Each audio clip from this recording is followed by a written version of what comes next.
Motorcycle নিয়ে speed breaker কীভাবে পার হবেন, নতুনরা তো এই বিষয়গুলো জানে না। তাদের এই স্পিড ব্রেকারে যাইয়া অনেক সময় বাইকের স্টার্ট বন্ধ হয়ে যায়, গিয়ার থেকে বাজে সাউন্ড আসে। তা আপনি যখন একটা স্পিড ব্রেকার পার হবেন তখন প্রথমে বাইকের গতিটা একটু কমাই নিতে পারেন, অথবা স্পিড ব্রেকারের ঠিক সামনে যাইয়া এই যে ব্রেক ধরে গতিটা কমাইয়া আপনি এই যে গিয়ার ডাউন করে যখন ঠিক স্পিড ব্রেকারটা পার হবেন তখন আপনি ক্লাচটা আবার ছেড়ে দিয়া গতিটা আবার আসতে পারবে, তখন আবার র্যাপ ম্যাচ করে আবার গিয়ারটা আপ করে দেন।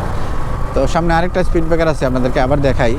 আপনি যখন এই যে যাচ্ছেন 2 নম্বর গিয়ারে আছে, ঠিক স্পিড ব্রেকারের সামনে যায় আপনি এই যে থ্রটল কমাই দিবেন, সামনে পিছনের ব্রেক ধরবেন, ক্লাচটা ধরবেন, এই যে একটা গিয়ার ডাউন করে ঠিক স্পিড ব্রেকারটা যখন পার হবেন তখন ক্লাচটা আবার ছেড়ে দেন, স্মুথলি আপনি স্পিড ব্রেকার পার হয়ে চলে আসতে পারবেন।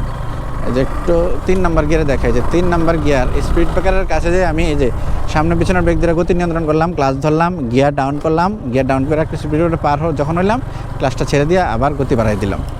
ঠিক আছে, সবাই ভালো থাকেন। আশা করি নতুনরা কীভাবে স্পিড ব্রেকার পার হতে পারবেন বিষয়টা ক্লিয়ার হয়েছে।